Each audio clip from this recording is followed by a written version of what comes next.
السلام عليكم. احنا جمعية البصارة شاركنا في هذا الدوري، غلبنا بعد الفرق نتاع بني موسي.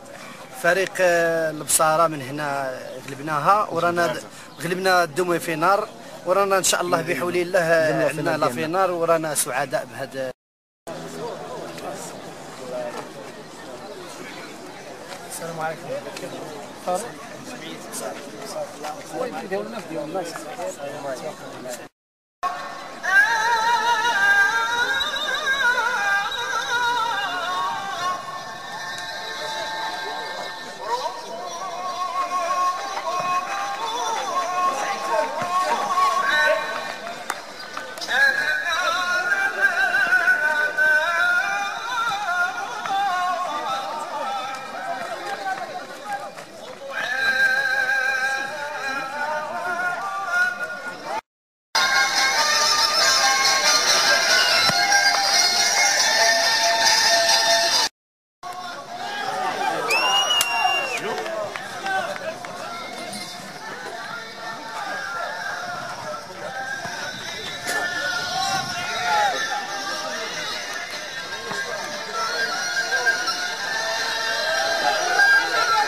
اروح اساعده ودي اروح.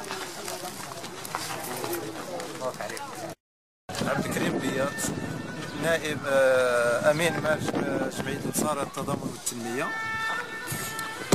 في اطار الانشطه السنويه لجمعيه البصارة التضامن والتنميه، تنظم الجمعيه دوري البصارة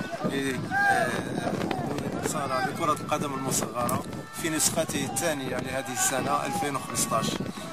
وهذه التظاهرة نسعى من خلالها إلى تشجيع الشباب على ممارسة هذه الرياضة بالنظر إلى أهداف هذه الملتقى. في نسخته الثانية تحت شعار الرياضة وسيلة لتعزيز التعليم والصحة والتنمية والسلام. وهذه السنة الدوري جمع 10 فرق من العالم القروي، وزعت على مجموعتين. هذه المجموعات تضم كل من الجماعات القروية: عنصفة، البصارة، وسيدي بوهرية، وبلدية النعيمة. نشهد اليوم هذا اللقاء، وهو